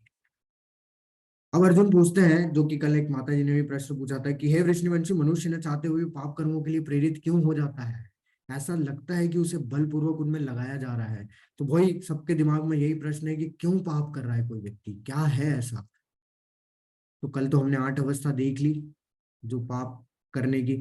आज भगवान बता रहे हैं कि उसमें से भी जो सबसे भयानक शत्रु है वो कौन है, जिसके कारण से कि हम लोग फंस जाते हैं, उनके चक्कर में फंस जाते हैं, और हम लोग क्या कर लेते हैं, गलत कर्म, पाप कर्म कर बैठते हैं। वो है कामेश क्रोधेश रजोगुण समुद्भव महाशनो महापाप न विद्या नेहि एवं वैरिणाम। श्री भगवान ने कहा है अर्जुन, इसका कारण रजोगुण के संपर्क में से उत्पन्न काम है, जो बाद में क्रोध का रूप धारण करता है और जो इस संसार का सर्वभक्षी पापी है। तो सबसे भयानक शत्रु कौन है हमारा? वो है काम, यानी कि बुरी इच्छा है हमारी, जो कि हमें हमारी इंद्रियों की पूर्ति के लिए हम लोग, हमारी जो इच्छा है वो आती रहती है जो, और वही अगर पूरी नहीं होती है तो वो किस में कन्वर्ट हो जाती है, क्रोध में कन्वर्ट। तो यही 2 चीज है जो कि हमें क्या कर देती है, पाप कर्म करने में लगा देती है। फिर हम लोग नहीं चाहते हुए भी पाप कर्म कर बैठते हैं, क्योंकि व्यक्ति कौन कार्य करा रहा है उसको, रजोगुण कार्य करा रहा है। जैसे अभी भगवान ने बोला ना, प्रकृति के 3 गुण ही कार्य कराते हैं। तो रजोगुण में जो व्यक्ति फंसा हुआ होता है, रजोगुण उससे ये कार्य करा बैठता है, क्योंकि रजोगुण में जो व्यक्ति होता है उसकी असीमित इच्छाएं होती है, और वो इच्छाओं की पूर्ति के लिए कुछ भी करने के लिए तैयार होता है। फिर वो अच्छा हो या फिर बुरा हो, उसकी इच्छा पूर्ति होना चाहिए। और अगर नहीं होगी तो वो क्रोध में कन्वर्ट हो जाएगी, और वो क्या करेगा, अपना खुद का पतन कर लेगा, यानी कि पाप कर्म कर लेगा। ऐसा क्यों होता है? ऐसा इसलिए होता है क्योंकि भगवान यहाँ बता रहे हैं, जिस प्रकार अग्नि धुएं से, दर्पण धूल से अथवा भ्रूण गर्भाशय से आवृत रहता है, इसी प्रकार जीवात्मा इस काम की विभिन्न मात्राओं से आवृत है। तो अगर आपने देखा होगा कि अगर कोई व्यक्ति कई सालों साल के लिए अगर कहीं बाहर चला जाता है रहने के लिए, कहीं जगह दूसरी जगह अगर ट्रांसफर हो गया, या फिर मान लो कुछ कुछ 10-15 दिन के लिए अगर आप घूमने भी चले गए, तो जो दर्पण है घर का, वो क्या है, उस पर धूल जम जाती है, और फिर हम लोग अगर अपना चेहरा देखना चाहेंगे तो हमें नहीं दिखेगा। तो उसमें परतें जम जाती है धूल की, अगर आप उसको साफ करेंगे नहीं होगी, उसको आपको पानी से साफ करना होता है, तब जाके वो निकलता है। वैसे ही हमारे ऊपर जो है, हमारे आत्मा के ऊपर पाप कर्मों की परतें जमी हुई है, क्योंकि हम लोग 84 लाख योनियों से घूमते हुए आ रहे हैं, और हर एक के कर्म पता नहीं हमारे पूरे नहीं हुए, इसलिए क्या है, वो परत जमी हुई है, वो बार बार वो हमें क्या करती है, परेशान करती रहती है, विचलित करते रहती है, डिस्ट्रैक्ट करते रहती है अच्छे काम करने से। तो भगवान 3 तरीके के उदाहरण दे रहे हैं, जैसे कि जो कांच है वो किससे ढका होता है, धूल से, और जो अग्नि है वो धुएं से ढकी होती है ना। अगर बहुत ज्यादा आग लगा दे तो वो धुआं जो है वो क्या करता है, आग की लपटों को ढक लेता है, और भ्रूण जो है वो गर्भाशय से ढका हुआ होता है, तो जो आप देख रहे हैं इसमें। तो इसी तरीके से हमारी आत्मा भी जो है उस पे कहीं पाप कर्मों की लेयर जो है जमी हुई है, और जब हम लोग भगवान के नाम का जप करते हैं, वो क्या करता है, हमारी शुद्धिकरण करता है, एक एक लेयर साफ होती जाती है, एक एक लेयर साफ होती जाती है, एक एक लेयर साफ होती जाती है। इसलिए कोई व्यक्ति बोलता है ना कि मैं शुद्ध तो हूं नहीं, मैं कैसे भगवान का नाम जप कर सकता हूँ, कोई शुद्ध कोई भी नहीं है इस संसार। और अगर हम लोग ये बैठ के सोचते रहेंगे कि मैं शुद्ध होऊंगा तब जाके करूंगा, तो हमारे पास समय ही नहीं है, हम कभी शुद्ध हो ही नहीं पाएंगे। इसलिए ये प्रोसेस ही शुद्धिकरण की है, हमें सिर्फ लगना है, हम ऐसे ही शुद्ध हो जाएंगे। बस हम अगर इसको करने लग गए तो हम लोग शुद्ध हो जाएंगे।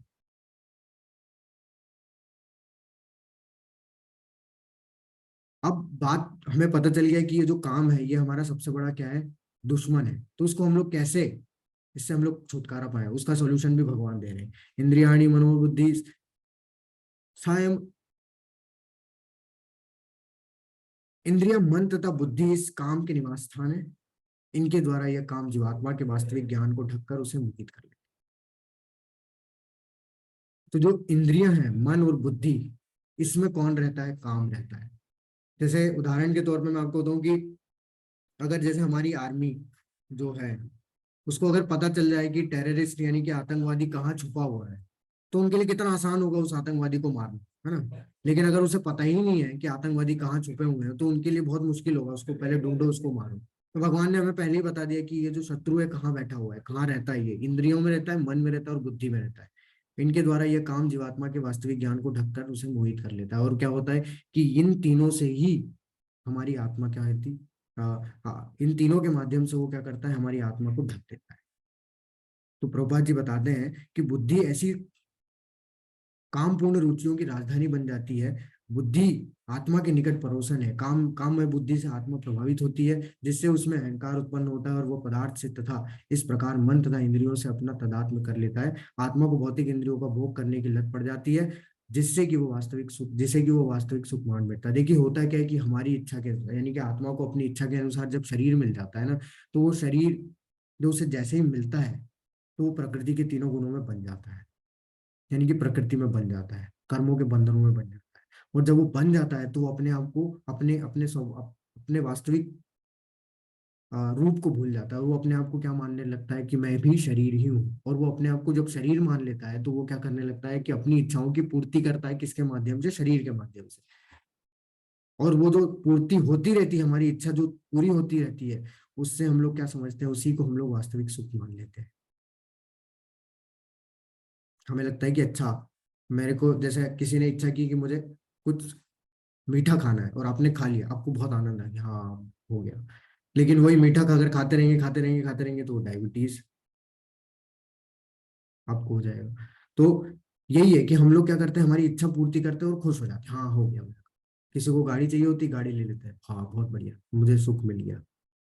तो ये हम लोग को लगता है कि हाँ हमारी इंद्रियां तुष्ट हो रही है, हमें बहुत मजा आ रहा है, तो हम लोग क्या करते हैं, उसमें उसी को मान लेते हैं कि ये ही वास्तविक सुख है और इसके अलावा कोई सुख नहीं है। लेकिन वास्तविक सुख ये है ही नहीं, क्योंकि ये तो कुछ क्षण के लिए, आपने गाड़ी ले ली, कुछ समय के लिए आप खुश हो गए, फिर वापस से वही नॉर्मल जीवन हो जाता है। भाई आपने कुछ मीठा खा लिया, कुछ समय के लिए आप खुश हो गए, वापस से वही नॉर्मल जीवन हो जाता है।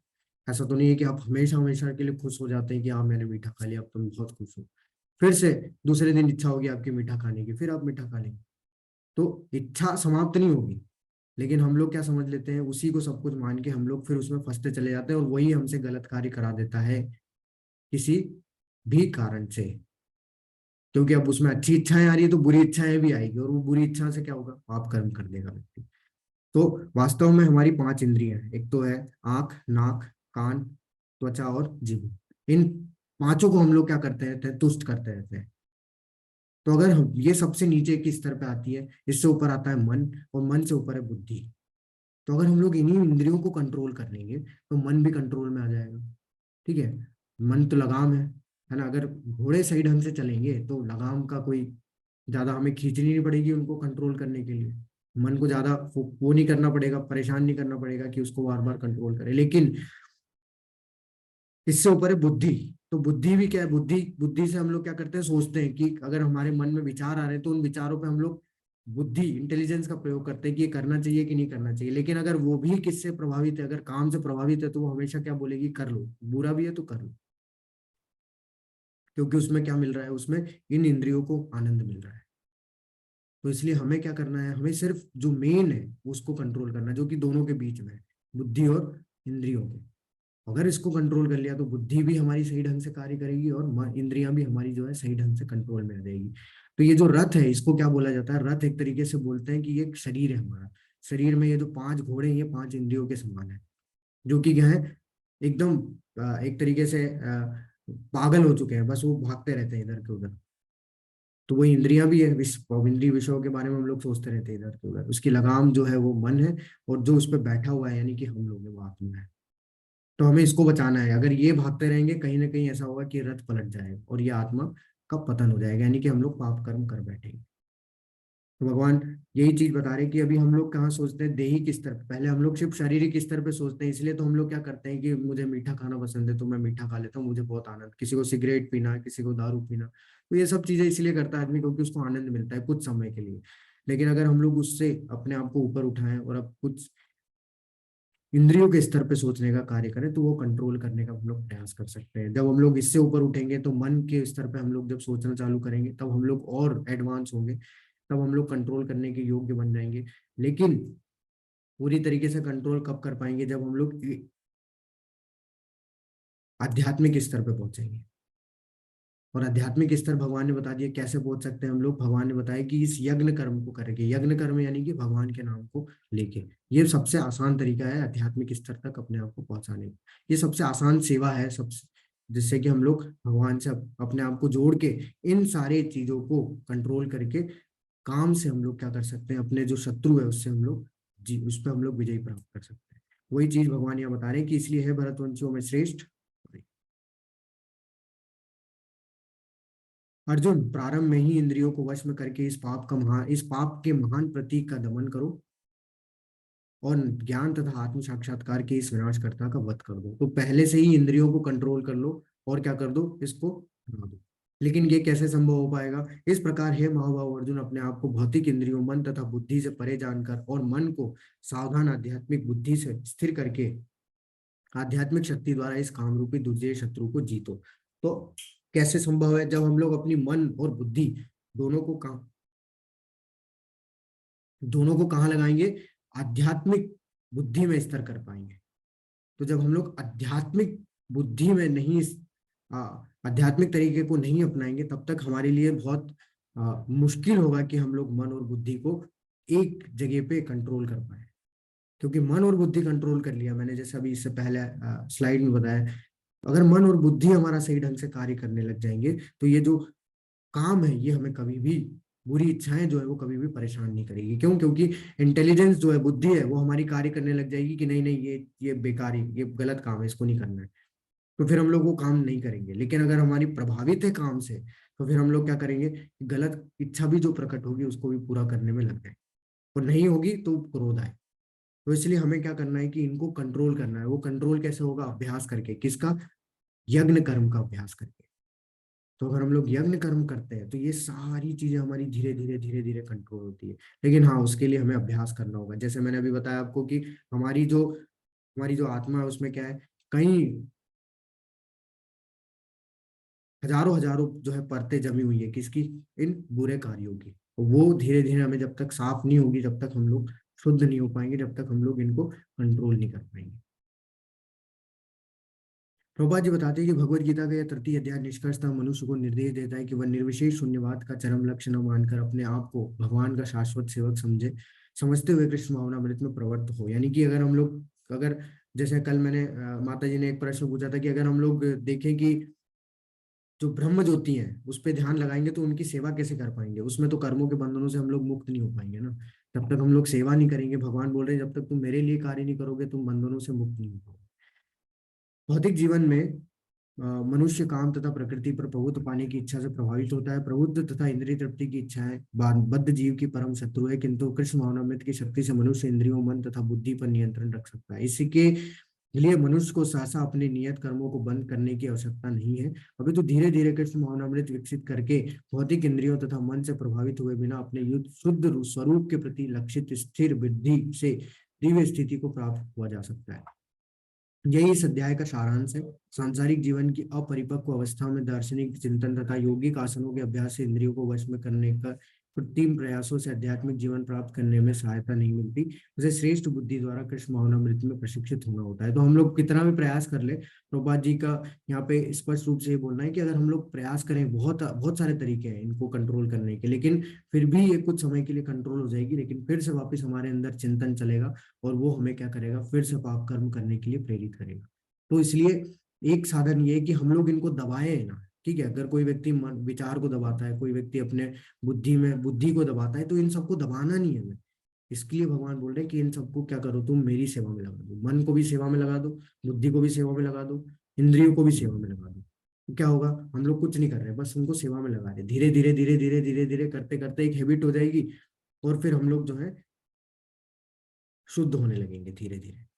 तो हमें किसी को कुछ दबाना नहीं है, ना किसी को कुछ त्यागना है, ना मन को इस तरीके से बैठ के कंट्रोल करना है, कुछ नहीं करना है। अगर जप भी कर रहे हैं ना, तो प्रभुपाद जी हमें बताते थे कि अगर हम लोग जप करते हैं तो जप करने में मन का रोल ही नहीं है।